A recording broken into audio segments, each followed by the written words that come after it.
नमाज के करीब मत जाना, जब नशे में हो तो नमाज मत पढ़ना, इसलिए कि तुम कुरान की आयतों को बदल दोगे, उल्टी सीधी आयतें पढ़ने लगोगे। हत्ता तालमू मा तक़ूलून, उस वक्त तक नमाज न पढ़ना जब तक कि तुम जो चीज बोल रहे हो उसको समझने न लगो, उसको जानने न लगो।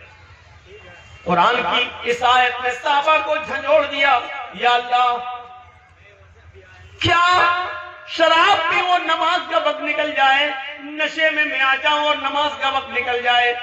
क्या ऐसा भी हो सकता है? क्या अब हमारे इतने बुरे दिन आ गए, क्या हम शराब पी लें और नमाज का वक्त हो जाए तो हमसे नमाज छूट जाए, जब हमारा नशा उतरे तब हम नमाज पढ़ने जाए?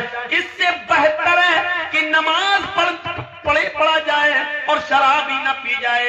इस आयत ने बहुत हद तक शराब को छुड़ा दिया, लेकिन इसके बावजूद शराब हराम नहीं हुई। फिर एक दौर आया, एक जश्न मनाया जा रहा था मदीने के अंदर, अंसार भी मौजूद थे और कुरैश ये मुहाजिरीन भी मौजूद थे। उसी जश्न में लोगों ने शराब पी और शराब पीने के बाद सहाबा नशे में आ गए, और जब नशे में आए तो कौमी असलियतें जोश में आ गई। कुरैशी कहते हम अफजल, अंसारी कहते हम अफजल। कुरैशी कहते छोड़ो, मोहम्मद रसूलुल्लाह हमारे दरमियान पैदा हुए इसलिए हमारी कौम सबसे अफजल। उधर अंसारी कहने लगे शराब के नशे में, अरे तुम भूखे आए थे, खाना हमने दिया, मक्के से नंगे आए थे, कपड़ा हमने दिया, तुम्हारे पास कुछ नहीं था, हमने दिया, हम अफजल हैं, हम तुमसे बड़े हैं, इसलिए कि हमने रहने के लिए तुम्हें ठिकाना दिया, खेती बाड़ी करने के लिए जमीन दी, हमने अपनी बेटियों की शादी तुमसे करके तुम्हारा घर बताया, हम अफजल। इतने जोश में आए कि दोनों ने तलवारें निकाल ली। मोहम्मद रसूलुल्लाह सल्लल्लाहु अलैहि वसल्लम ने जब ये देखा तो आपको बहुत बुरा लगा कि हम जिस चीज को खत्म करने आए, इस शराब की वजह से लोग वही काम करने लगे, एक दूसरे के ऊपर अफजल बनना चाहते हैं, एक दूसरे के ऊपर बढ़ोतरी हासिल करना चाहते हैं। नजरें आसमान पे डाली, उधर से कुरान की आयत नाज़िल हो जाती है, इन्नमल खमरु वल मैसिरु वल अंसाबु वल अज़लामु रिज्सुम मिन अमलि शैतान। आज पूरी तरीके से शराब को हराम करार दे दिया गया है और फरमाया गया है आज के बाद शराब का एक कतरा भी कोई नहीं पी सकता है, जो एक बूंद भी शराब की पिएगा वो हराम होगा। मेरे भाइयों, 40 कोड़े मारे जाएंगे शराब पीने वाले के ऊपर, ये सजा भी मुतय्यन कर दी जनाबे मोहम्मद रसूलुल्लाह सल्लल्लाहु अलैहि वसल्लम ने। जब ये ऐलान होता है आज के बाद शराब हराम कर दी गई, तो मदीने की गलियों में शराब ऐसे बहाई गई, घड़े और मटके तोड़े गए, ड्रम उलट दिए गए, बड़े बड़े बर्तनों में जो शराब भरी हुई थी उनको उड़ेल दिया गया। नालियों में शराब ऐसे बह रही थी जैसे कुर्बानी के मौके पर जब हम जानवरों को ज़िबा करते हैं तो उनका खून नालियों में बहता है, बल्कि नालियों से खून, नालियों से शराब बाहर आने लगी और सड़क तक भर शराब आ गई। यानी इतनी शराब बहाई गई कि नालियां पुरो गई और नालियों से वो शराब भरकर सड़क के ऊपर, रोड के ऊपर आने लगी। एनसाइक्लोपीडिया ऑफ ब्रिटानिका के क्रिश्चियन राइटर ने थोड़ा सा गुलू किया और लिखा कि मदीने में ऐसा लग रहा था जैसे पानी का सैलाब आता है, बाढ़ आ जाती है, ऐसे ही शराब का सैलाब आ गया, शराब की बाढ़ आ गई। मेरे भाइयों, दोनों हुक्मों में फर्क देखिए, एक तरफ सरकार बंद करती है शराब लेकिन फिर भी चोरी छुपे आ जाती है, और दूसरी तरफ हुक्म होता है कि आज के बाद शराब हराम, तो नालियों में बहाई जाती है और सड़कें भर जाती हैं शराब से। अब आप अंदाजा लगा सकते हैं इतनी जल्दी कौन सा हुक्मरान है जिसकी बात पर लब्बैक कहा गया हो सिवाय मोहम्मद रसूलुल्लाह सल्लल्लाहु अलैहि वसल्लम के। आज भी उनकी हुकूमत हम मुसलमानों के दिलों पर चल रही है और कयामत की सुबह तक चलती रहेगी इंशाअल्लाह। इदम जनाब शुरुकरा शम्स तशविशियत, आए लोगों गौर से सुनो, नरा शम्स आएंगे, मोहम्मद आएंगे, इस तशविशियत उनका इतना नाम होगा कि पूरे विश्व में उनसे ज्यादा किसी का नाम नहीं लिया जाएगा। उनका इतना नाम होगा कि उनसे ज्यादा पूरे विश्व में किसी का नाम नहीं होगा। हकीकत है पूरे विश्व में मोहम्मद रसूलुल्लाह से ज्यादा किसका नाम लिया जा रहा है। अभी एक एग्जाम्पल दे दी। आइए वुजू बनाइए, बिस्मिल्लाह कहकर आप वुजू बनाना शुरू करेंगे। वुजू बनाने के बाद फारिग हो जाइए तो आप ये दुआ पढ़ेंगे और नबी का नाम लेंगे, अशहदु अल्ला इलाहा इल्लल्लाह व अशहदु अन्ना मुहम्मदन अब्दुहु व रसूलुहु। मुहम्मदन नबी का नाम लेंगे। इधर आज़ान में अशहदु अन्ना मुहम्मदन रसूलुल्लाह कहेंगे और आज़ान ला इलाहा इल्लल्लाह पे खत्म हो जाएगी। तो आज़ान के बाद की दुआ में आप मोहम्मद रसूलुल्लाह का नाम लेंगे। अल्लाहुम्मा रब्ब हाज़िहि दावति ताम्मा व सलातिल क़ाइमा आति मुहम्मदनिल वसीला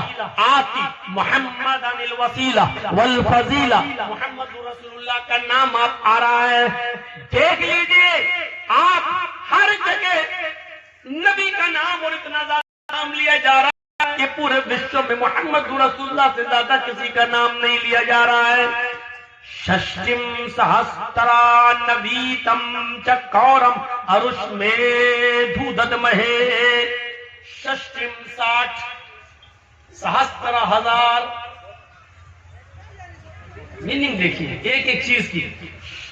षष्टिम 60, सहस्त्र 1000, नवीतम और हम दुश्मन अरुष्मेधु हिफाजत करेंगे, रक्षा करेंगे उसकी हम। षष्टिम सहस्त्र नवीतम च कौरम अरुष्मेधु ददमहे। हम उस कल्कि की, उस नराशंस की, उस मोहम्मद की 60,090 दुश्मनों से हिफाजत करेंगे। 60,090 दुश्मन किसके थे? ये किताब इनकी है और पढ़ रहे हैं हम। गौर कीजिए आप, तुम्हें बताने वाला तुम्हारा कोई नहीं मिला। 60,090 दुश्मन। जरा गौर कीजिए किसके थे। महाभारत की लड़ाई में देख लो कितने दुश्मन थे। जब रावण सीता का अपहरण करता है और श्रीलंका ले जाता है, उस वक्त जो युद्ध हुआ उसमें कितने लोग थे। एक एक चीज पर गौर कर लीजिए और आइए हम दिखाते हैं 60,090 दुश्मन। जंगे खंदक में 10,000 काफिरों का लश्कर जो मोहम्मद रसूलुल्लाह को मारना चाहता था। और गिनते रहिएगा 10,000 जंगे खंदक में, जंगे खैबर में 10,000 जो नबी अकरम को नुकसान पहुंचाना चाहते थे दुश्मन। कितने हुए? 10 खंदक में और 10 खैबर में, 20। 40,000 रूमियों का लश्कर जो मदीना में घुसकर मदीना की ईंट से ईंट बजाना चाहता था। और मोहम्मद रसूलुल्लाह 3,000 का लश्कर लेकर जब निकले तो आपने उनके दांत खट्टे कर दिए। ये 3,000 का लश्कर 40,000 रूमियों को भागने पर मजबूर कर देता है। 40,000 और उधर 20,000, कितने हुए? 60,000। ग़ज़वा तबूक में अल्लाह के रसूल सल्लल्लाहु अलैहि वसल्लम ने जिन लोगों को निकलने के लिए हुक्म दिया था उनकी तादाद थी 80। वो यहूदी थे जो इस शर्त पर रह रहे थे मदीना में कि अगर हम पर हमला होगा तो मोहम्मद रसूलुल्लाह मदद करेंगे और मोहम्मद रसूलुल्लाह पर हमला होगा तो हम यहूदी मदद करेंगे। उनकी तादाद कितनी थी? 80। और 13 वो मुनाफिक थे, 13 वो मुसलमान थे जो जंग में किसी न किसी बहाने के लिए, बहाने के तहत नहीं जा पाए ग़ज़वे तबूक में। तो 80 और 13 कितने हुए? 93। 80 और 13 93, 93। लेकिन इन 93 लोगों में 80 तो यहूदी थे, इनसे तो कोई मतलब ही नहीं। 13 मुसलमान थे, लेकिन इनमें 10 लोग का झूठ पकड़ा गया जिनको माफ नहीं किया गया। 10 और 3 वो थे जिनकी तौबा अल्लाह रब्बुल आलमीन ने कबूल कर ली। उनमें काब इब्न मालिक रज़ी अल्लाह तआला अन्हु जैसी शख्सियतें शामिल हैं, जो ग़ज़वा तबूक में शामिल नहीं हो सके, लेकिन अल्लाह के रसूल को सच सच बता दिया कि ये वजह थी। अल्लाह के नबी ने इनका बाइकाट किया, फिर उनसे कहा बीवी को छोड़ो, उन्होंने बीवी को भी घर भेज दिया। 50 दिन तक परेशान रहे। अल्लाह के नबी ने फिर कहा तुम मस्जिद भी नहीं आ सकते हो, उन्होंने मस्जिद में भी आना मना किया, लेकिन अपने घर से तौबा करते रहे, गिड़गिड़ाते रहे। और 50 दिन के बाद अल्लाह ताला ने कहा इन 3 लोगों की तौबा को अल्लाह ने कबूल कर लिया है, जाओ और उनको मस्जिद में आने की इजाजत दो। तो 13 में 10 लोगों की तौबा कबूल नहीं हुई और 3 लोगों की तौबा कबूल हुई। तो 13 में से 3 निकाल देंगे जिनकी तौबा कबूल हुई, तो फिर कितने बचे? 10। और 80 मुनाफिक, 80 काफिर यहूदी, तो 80 और 10 90। 3 की तौबा कबूल हो गई, 3 को हटा दीजिए, तो ये 90। और उधर कितने हो चुके थे? 60,000। 60,090 ये गिनती जो वेदों में बताई गई है, जो अथर्व वेद के अंदर बताई गई है, ये गिनती न महाभारत में फिट होती है न किसी और जंग में फिट होती है।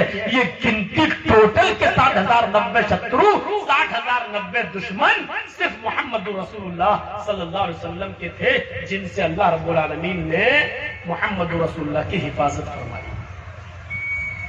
समझ में आ रहा ना? इससे ज्यादा स्पष्ट वेद का मंत्र आपको नहीं मिलेगा। षष्टिम सहस्त्रा नवीतम च कौरम अरुष्मे धूदमहे। हम उस कल्कि को, उस नराशंस को, उस मोहम्मद को, उस अंतिम महाऋषि को 60,090 शत्रु से, दुश्मनों से हम उसकी हिफाजत करेंगे। 60,090 दुश्मनों से हम उसकी रक्षा करेंगे। ये गिनती किसकी थी? मोहम्मद रसूलुल्लाह, दुश्मनों। और इसके बाद वाला मंत्र द्वादश नहीं, इदम जनौ श्रुत्व निराशंसिस्तश्विष्यते षष्टिम सहस्त्र नवीतम च कौरम वर्षमे धूददम। ओस्ट्रा, ये दूसरा मंत्र अथर्ववेद कांड 20 सूक्त नंबर 127 का मंत्र नंबर 1 हो चुका। मंत्र नंबर 2 ओस्ट्रायस्य परवाहिरो बधू मंतो द्युदशा। वो रेगिस्तान में ऊंट की सवारी करेगा। पहली चीज, किस जमान कहां पैदा होगा? रेगिस्तान में। देखिए अरब रेगिस्तानी इलाका है, तो आखिरी नबी कहां आएगा? रेगिस्तान में। जिसको उठ के जाना हो वो अभी चला जाए, बाद में हम नहीं जाने देंगे, चाहे यहीं पेशाब करना पड़े। डिस्टर्ब मत करिएगा आगे से उठ के, जिसको जाना हो अभी निकल जाओ। ओस्ट्रायस्य परवाहिरो, वो रेगिस्तान के अंदर पैदा होगा और उसकी प्रिय सवारी, उसकी प्यारी सवारी ऊंटनी होगी। अरब के अंदर प्यारी सवारी क्या थी उस जमाने में? ऊंटनी। आज के जमाने में हमारे हिंदू भाई प्रतीक्षा कर रहे हैं कि कल की अवतार आया नहीं, आएगा आएगा। आज के जमाने में लोग ऊंट पर बैठना ही पसंद नहीं करते हैं। अब तो साइकिल के बाद मोटरसाइकिल और मोटरसाइकिल के बाद 4 व्हीलर और 4 व्हीलर के बाद अब तो फॉर्च्यूनर का जमाना आ चुका है? अब तो स्टैंडर्ड गाड़ियां चल रही हैं। अब वो पीछे क्या ऊंट वाला जमाना अब लौट कर आएगा? नहीं, रेगिस्तानी इलाके में आएगा, मरुस्थल में, रेगिस्तानी इलाके में, यहाँ अरब जजीरतुल अरब में पैदा होगा और उसकी प्यारी सवारी ऊंटनी होगी। अल्लाह के नबी सल्लल्लाहु अलैहि वसल्लम ऊंटनी पर सफर किया करते थे, ऊंटनी की सवारी भी किया करते थे। आपने खच्चर की भी सवारी की है, आपने गधे की भी सवारी की है, लेकिन सबसे ज्यादा सवारी आपने ऊंटनी की है।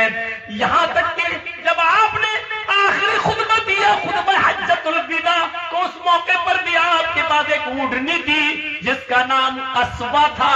उस कस्बा ऊँटनी पर लगाम कसी गई और उसके ऊपर आपने बैठकर 1,44,000 साहबा के सामने खिताब किया है, आपने खुतबा दिया है, आपने 15-20 मिनट का खुद खिताब किया है हज्जतुल विदा के मौके पर। मेरे भाइयों गौर कीजिए, उस वक्त भी आप ऊँटनी के ऊपर सवार थे और उसी पर बैठकर आपने खुतबा दिया है, उसी पर बैठकर 1,44,000 साहबा को आपने खिताब फरमाया है।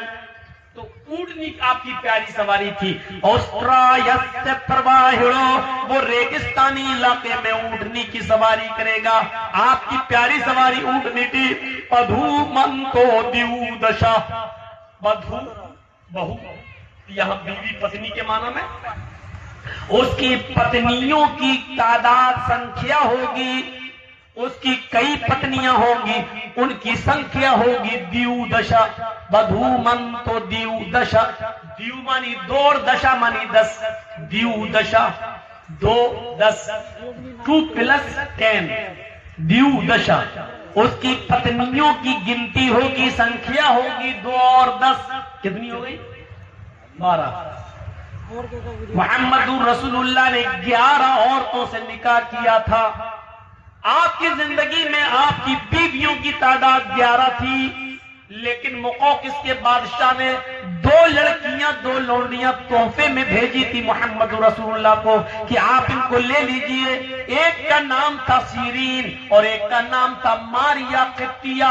सीरीन को अल्लाह के नबी ने अपने सहाबी हसन इब्न साबित को दे दिया था और मारिया को आपने बतौर लौंडी खुद पसंद कर लिया और आपने अपने पास रख लिया। इस लौंडी से आपका एक बच्चा भी पैदा हुआ जिसका नाम था इब्राहिम, जिसके 18 महीने हो जाने के बाद 1.5 साल की उम्र में जब इब्राहिम का इंतकाल हुआ है, मारिया क़िब्तिया के बतन से आपके पेट से पैदा होने वाले इस बच्चे का, तो उस वक्त नबी अकरम की आंखों में आंसू आ गए और आपने अपने बेटे के सीने पर हाथ रखकर रोते हुए ये जुमले अदा किए थे, इन्नल आइना तदमउ वल क़ल्ब यहज़ुन वला नक़ूलु इल्ला मा यर्ज़ा रब्बुना वइन्ना बिफ़िराक़िका लमहज़ूनून। या इब्राहिम, इब्राहिम तेरे इंतकाल से, तेरी जुदाई से मेरी आंखें अश्कबार हो गई हैं, मेरी आंखों में आंसू हैं। वल क़ल्ब यहज़ुन, और मेरा दिल गमगीन है। वला नक़ूलु इल्ला मा यर्ज़ा रब्बुना, लेकिन हम ऐसे जुमले अदा नहीं करेंगे जिससे मेरा रब नाराज हो जाए।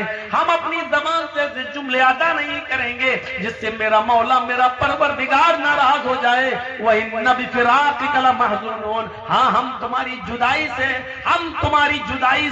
हम तुम्हारे इंतकाल से गमगीन जरूर है, परेशान जरूर है, लेकिन हर हाल में अल्लाह का शुक्र अदा करेंगे। हम ऐसे जुमले, ऐसे वर्ड यूज नहीं करेंगे जिससे हमारा अल्लाह नाराज हो जाए। तो बताने का मकसद ये है मेरे भाइयों कि 11 बीवी और एक लौंडी, 12 बीवियां वाला अगर दुनिया में कोई मिलेगा तो सिर्फ एक ही नबी है। इब्राहिम अलैहिस्सलाम की 2 बीवी हाजरा और सारा का जिक्र मिलता है। दाऊद अलैहिस्सलाम की 1000 बीवियों का जिक्र मिलता है। सुलेमान अलैहिस्सलाम की 99 बीवियों का जिक्र मिलता है। रामचंद्र जी की एक ही पत्नी सीता का जिक्र मिलता है। राम के पिता राजा दशरथ की 3 पत्नियों का जिक्र मिलता है। ईसा अलैहिस्सलाम की एक भी बीवी का जिक्र नहीं मिलता है। अलगर्ज कहने का मकसद ये है, किसी के पास 3 है, किसी के पास 2 है, किसी के पास 1000 है, किसी के पास सिर्फ 99 नहीं है, किसी के पास सिर्फ 1 ही है और किसी के पास 1 भी नहीं है। लेकिन आखिरी नबी के पास कितनी पत्नियां होंगी ये गिनती और ये संख्या बता रहा है अथर्ववेद कि वो 12 बीवी जिसके पास होंगी वो अंतिम ऋषि होगा।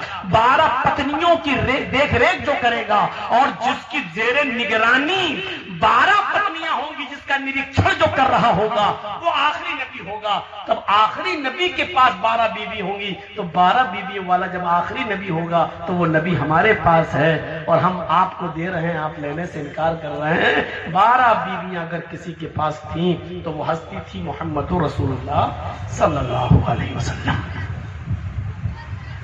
एश एशाए मामहे शतन निष्काम दशस्तरजा। तीसरा मंत्र देखिए, अथर्ववेद के कांड 20 सूक्त 127 का मंत्र नंबर 3। एश एशाए मामहे, ईश्वर देगा मामह मोहम्मद को, ईश्वर देगा मामह ऋषि को यानी मोहम्मद को, शतन निष्कान, शत मानी 100, निष्कान मानी सिक्के, 100 सोने के सिक्के ईश्वर अल्लाह देगा मामा को मोहम्मद को 100 सोने के सिक्के, शतन निष्कान दशस तराजा, 10 दशस तराजा 10 हार, शतन निष्कान 100 सोने के सिक्के, दशस तराजा 10 हार, त्रीड़ी शतान्य वर्तान, त्रीड़ी 3 शत 100, त्रीड़ी शतान्य, त्रीड़ी शत 300 वरदान घोड़े, 300 घोड़े, दशस तरज और सहस्त्रा दश गौनामा, सहस्त्रा मानी 1000, दश मानी 10, सहस्त्रा 10,000 गौ गाय। अब तर्जमा सुनिए पूरे मंत्र का। ईश्वर मामा ऋषि को मोहम्मद को 100 सोने के सिक्के देगा, 10 हार देगा, 300 घोड़े देगा और 10,000 गाय देगा। मोहम्मद रसूलुल्लाह के पास तो 100 सोने के सिक्के नहीं थे, 10 हार भी नहीं थे, 300 घोड़े भी नहीं थे, 10,000 गाय भी नहीं थी, कोई एक चीज नहीं थी। लेकिन यहां पर्यायवाची शब्द यूज हुआ है। मुराद 100 सोने के सिक्के देगा। सोना इतना कीमती होता है कि लोग उसको हिफाजत से रखते हैं। हमारी बीवी सोना हिफाजत से रखती है, आपकी बीवी सोना हिफाजत से रखती है, लेकिन आपका बच्चा नीट पास नहीं कर सका, लेकिन प्राइवेट मेडिकल में उसका एडमिशन होना है, लेकिन वहां 50 लाख रुपए लग रहे हैं। ऐसे मौके पर आपकी मां, आपकी बीवी 50 लाख रुपए का सोना बेच देगी और अपने बच्चे की पढ़ाई के लिए वो पैसा वहां लगा देगी। यानी सोने से भी ज्यादा कीमती चीज इल्म है। इल्म के लिए सोना बेचा जा सकता है। अल्लाह मोहम्मद को 100 सोने के सिक्के देगा, यानी ऐसे 100 सहाबा देगा जो बड़े कीमती होंगे, इल्म हासिल करने वाले होंगे, यानी असहाबे सुफ्फा, जिनको अल्लाह के नबी मस्जिद नबी के बाहर चबूतरे पर पढ़ाया करते थे। और इन 100 सहाबा में से 70 सहाबा को, 70 कुर्रा को तबलीग के लिए आपने भेजा था किसी काफिर की बस्ती में, उन लोगों की दावत पर। लेकिन उन लोगों ने धोखा देकर बुलाया और पहाड़ी के दामन में छिपे थे। जब ये 70 सहाबा उस पहाड़ी के पास से गुजर रहे थे, इन 70 सहाबा को शहीद कर दिया गया, इनको कत्ल कर दिया गया। इन 70 सहाबा जिनको बड़ी मेहनत से पढ़ाया था, जिनको कुरान का इल्म अल्लाह के नबी ने दिया था और सिखाया था, जब आपको पता चलता है कि 70 सहाबा शहीद कर दिए गए, तो अल्लाह के रसूल को इसका सदमा इतना ज्यादा हुआ, इतना ज्यादा हुआ कि अल्लाह के नबी सल्लल्लाहु अलैहि वसल्लम ने मुस्तकिल 1 महीने तक आपने नमाजों के अंदर कुनूत नाज़िला पढ़ी। फजर में भी, जोहर में भी, असर में भी, मगरिब में भी, इशा में भी, रुकू के बाद हाथ उठाकर कुनूत नाज़िला पढ़ी। और इन 70 सहाबा को शहीद करने वाले काफिरों के लिए उसमें बद्दुआया जुमले अदा किए। शत्तब शमलहुम दम्मिर दियारहुम फर्रिक जमाअहुम जैसे जुमले इस कुनूत नाज़िला में इस्तेमाल किए गए कि अल्लाह इनके दिलों में कदूरत पैदा कर दे, इनके दिलों को तोड़ दे, अल्लाह इनको बर्बाद कर दे, अल्लाह इनको तहस तहस कर दे, अल्लाह इनकी जमातों में तफरीक और इफ्तिराक पैदा करके इनको मिटा दे। जिन्होंने हमारे 70 सहाबा को मिटाया, एक नहीं, 2 नमाजों में नहीं, 5 नमाजों में नहीं, 1 दिन नहीं, 2 दिन नहीं, बल्कि पूरा 1 महीने तक अल्लाह के रसूल ने इन 70 सहाबा को बद्दुआ, मारने वाले और शहीद करने वालों को अल्लाह के रसूल ने बद्दुआ दी है, और नमाजों के बाद कुनूत नाज़िला में बद्दुआ दी है, और उनकी बर्बादी की दुआ की अल्लाह के नबी सल्लल्लाहु अलैहि वसल्लम ने। इससे पता चलता है कि एक इल्म वाले इंसान को मारना, उसको कत्ल करना कितना बड़ा जुर्म है कि अल्लाह के रसूल ने कभी किसी के लिए बद्दुआ न की हो, लेकिन आलिम को कत्ल किया।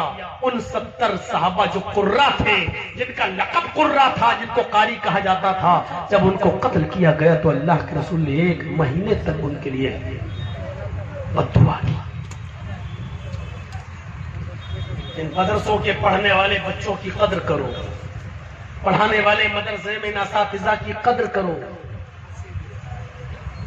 कितना बुरा लगता है जब किसी मस्जिद या मदरसे का सेक्रेटरी जब एक ऐलान निकालता है कि हमारे मदरसे में एक आलिम की जरूरत है, बासलाहियत आलिम हो, 4वीं 5वीं जमात तक, 6ठी जमात तक पढ़ा लेता हो, और उसकी तनख्वाह हस्ब इस्तिताअत दी जाएगी, उसकी सलाहियत के एतबार से दी जाएगी।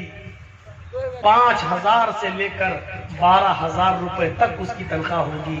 जरा तसव्वुर कीजिए, एक आलिम की हस्ब लियाकत, हस्ब इस्तिताअत, हस्ब काबिलियत तनख्वाह का मयार यह है कि वो 12,000 से ज्यादा नहीं पा सकता है, 5,000 भी पा सकता है, 6,000 भी पा सकता है, लेकिन 12,000 से ऊपर नहीं। यानी जो बहुत काबिल हो उसकी तनख्वाह 12,000 पे आके टिक जाती है। मेरे भाइयों, अगर ये आलिम मस्जिद के मिंबर पे खड़े होकर अगर ये दुआ दे दे और कहे कि अल्लाह जितनी तनख्वाह मेरी है उतनी तनख्वाह इस मस्जिद के मुतवल्ली, उतनी इनकम इस मस्जिद के मुतवल्ली की कर दे, तो आपके मुंह से आमीन नहीं निकलेगी। अगर वो ये दुआ करने लगे कि मस्जिद के मिंबर पर की जितनी तनख्वाह मेरी 1 महीने की, अल्लाह उतनी इनकम इस गांव के प्रधान की कर दे, तो आमीन नहीं निकलेगी आपके मुंह से, क्योंकि आप जानते हैं कि 5,000 में, 6,000 में कुछ नहीं होगा, 12,000 में कुछ नहीं होगा। इससे ज्यादा का तो पेट्रोल 1 महीने में आप अपनी गाड़ी का फूंक डालते होंगे, फिर भी ये बेचारे मदरसों में पढ़ा रहे हैं। इनकी कद्र करो कि अल्लाह रब्बुल आलमीन इनके पैसों में कैसी बरकत दे रहा है। मेरे भाइयों, तसव्वुर करो, हम लोगों से जाकर पूछो, हालात करवट लिए। आज यहां शपथ ली जा रही थी और उधर यूपी के एक मदरसे पर, बहराइच के अंदर एक मदरसे पर बुलडोजर चलाया जा रहा था। हम उत्तर प्रदेश वालों से पूछो मेरे प्यारे साथियों, किन हालात से हमको गुजरना होगा। मेरे भाइयों, जरा तसव्वुर कीजिए, यहां शपथ ली जा रही है, वहां एक मदरसे पर बुलडोजर चल रहा है। ये आज की बात बता रहा हूं, आज की। कहां हैं आप छोड़ दीजिए आप सपना देखना कि अब कोई धर्मनिरपेक्ष और सेकुलर पार्टी इख्तियार में आएगी। छोड़ दीजिए अब इसका सपना देखना। वो एक जगह है, आपके लिए कोई बेहतर है ही नहीं, और इलेक्शन के मौके पर भी हम एक होना जानते नहीं। हमें उस वक्त भी यह दिखाई देता है कि हमारी आवाज कौन उठा रहा है। अपनी बका और सालमियत की फिक्र करो, ये तो छोड़ दो कि हमारी आवाज कौन उठा रहा है। इस वक्त ये देखो कि हमारा वजूद भी बाकी रहेगा या नहीं रहेगा। इस बारे में आप सोचने की फिक्र कीजिए। कहां पड़े हैं हम? छोड़ दीजिए ये सपना देखना कि अब कोई धर्मनिरपेक्ष सरकार आएगी। 2024 का बिगुल बजा दिया गया है कश्मीर फाइल की शक्ल में पेश करके। जहर भर दिया गया है रगों में। अब ये कौम महंगाई बर्दाश्त कर लेगी, सिलेंडर कितना ही महंगा हो जाए बर्दाश्त कर लेगी, पेट्रोल कितना भी महंगा हो जाए बर्दाश्त करेगी। दाल, चावल, तेल, हल्दी और मिर्च और मसाला कितना भी महंगा हो जाए, अब ये सब बर्दाश्त कर लेगी, लेकिन अब हमें देखना बर्दाश्त नहीं करेगी, क्योंकि ये जहर भर दिया गया है और इसी जहर के भरने का काम किया गया है। सन 1982 के अंदर जो सबसे बड़ा हादसा हुआ था आसाम की सरजमीन पर, और जहां 10,000 मुसलमानों का कत्लेआम हुआ था, उसके ऊपर मूवी नहीं बन सकती है। कोई अग्निहोत्री पैदा नहीं होगा, विवेक अग्निहोत्री, कि सच्चाई दिखा सके। गुजरात के दंगों में कितने मुसलमान मारे गए, कोई विवेक अग्निहोत्री पैदा नहीं होगा जो इस पर फिल्म बना सके और बता सके कि इसका असली जिम्मेदार कौन है और मास्टरमाइंड कौन है। ये पैदा नहीं होगा, नहीं होगा, कोई पैदा नहीं होगा। और अगर ऐसी फिल्म बनाई भी गई तो सेंसर बोर्ड उसको पास नहीं करेगा। मेरे प्यारे साथियों, ये जहर भर दिया गया है उनकी रगों में, और ये फिल्म पुलिस वालों को फ्री में दिखाई जा रही है। देखो, ताकि वो मुसलमानों के खिलाफ अपना जहन बना लें। और हम अभी इसी में पड़े हैं कि हमारी आवाज कौन उठा रहा है, हमारे लिए सबसे अच्छा कौन है, हमारे लिए क्या है, और हम बटेंगे और हमारे बंटवारे का फायदा हम खुद उसके जिम्मेदार हैं, हम खुद उसके जिम्मेदार हैं। चाहे बिहार हो या उत्तर प्रदेश हो, हम खुद उसके जिम्मेदार। ये कड़वी सच्चाई तुम्हें सुनना पड़ेगी, तुम्हें क्या, तुम्हारे बाप को भी सुनना पड़ेगा। कहां चले गए आवाज उठाने वाले जो हमारी आवाज उठाते हैं? आए और धरने पर बैठे। इलेक्शन का जमाना आएगा, 3-4 महीने बैठ के हेलीकॉप्टर पे घूमेंगे, धुआंधार तकरीर करेंगे, जहर उगलेंगे और चले जाएंगे। आज बहराइच में मदरसा तोड़ा गया, आए और बैठे एहतिजाज पे, आए और बैठे धरना दें, तब हम जाने कि हाँ दिल और गुर्दा है तो आपके पास, लेकिन आप ऐसा नहीं करेंगे। हमें मालूम है कि आप ऐसा नहीं करेंगे, क्योंकि आपको मालूम है किसान तो गैर मुस्लिम थे, उनको नहीं छोड़ा गया और उनकी छातियों पर गाड़ी चला दी गई। इधर टोपी वाले अगर हंगामा करेंगे तो वही हाल होगा जो CAA में और NRC में जो एक तरफा गोलियों से भूना गया, एक तरफा गोलियों से भूना गया, चाहे वो फिरोजाबाद की सरजमीन हो या कोई और सरजमीन हो। मेरे भाइयों, गोलियों से मारा गया, वही होगा। यहां एहतिजाज कोई नहीं करेगा, यहां धरने पर हम नहीं बैठेंगे, हम धरने पर नहीं बैठेंगे, लेकिन 5 महीने पहले, 4 महीने पहले इलेक्शन से हम आएंगे, जहर उगलेंगे, वो उनकी बात करेगा, ये इनकी बात करेगा और चला जाएगा। बस यही सब होना है। और अब 2024 का सपना जहन से निकाल दीजिए आप कि अब कोई और सरकार आएगी, क्योंकि हमारी रगों में जो जहर घोल दिया गया है वो ऐसा सरायत कर गया है जैसे पानी के अंदर रंग घोल दिया जाता है। अब रंग पानी से नहीं निकल सकता और पानी से रंग नहीं। जो जहर हमारी रगों में और खून में भर दिया गया है वो अब नहीं निकलेगा, माफ कीजिएगा, वो आप नफरत की नजरों से देखे जाएंगे। आप देखिए, जो सिनेमा हॉल में ये फिल्म दिखाई जाती है वहां कितने जहरीले नारे लगाए जा रहे हैं। आप देखिए, आप कितने जहरीले नारे लगाए जाते हैं, कितने। यही चीज तो बताई जा रही है, यही चीज तो दिखाई जाएगी, क्योंकि इस गवर्नमेंट के पास काम नहीं है दिखाने के लिए कि हमने किया क्या है। हाँ, एक काम किया है और वो उस काम में कामयाब है, उस मकसद में कामयाब है।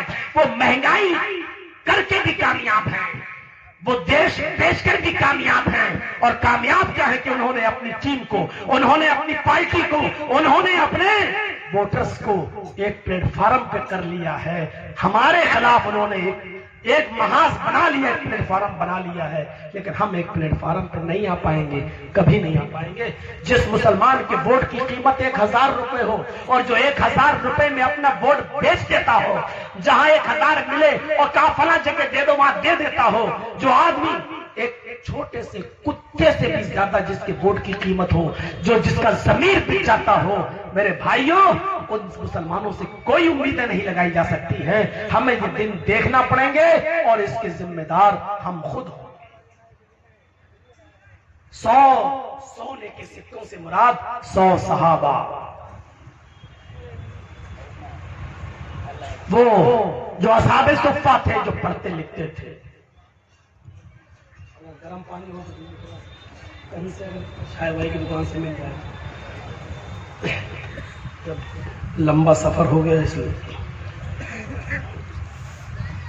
100 सोने के सिक्के, 10 दराजा, 10 हार। हार बहुत कीमती होता है, औरतें उसको गले में डालती हैं।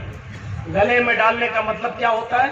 जैसे मान लीजिए मेरा नाम है जर्जीस, मेरी बीवी अगर हार पहन लेगी तो उस हार के ऊपर एक लॉकेट में नाम बना देगी जे। जे का मतलब जर्जीस। जमील की बीवी जे बना लेगी, जमील। नसीम की बीवी एन बना लेगी, नसीम। अब ये लटका हुआ है, इसका मतलब क्या है? यानी मेरा हस्बैंड, मेरा पति मेरे दिल के करीब है। हार में एक लॉकेट होता है, लॉकेट में नाम का पहला लफ्ज पड़ा होता है। आजकल ये दूसरे बॉयफ्रेंड और गर्लफ्रेंड भी ये सब इस्तेमाल कर रहे हैं।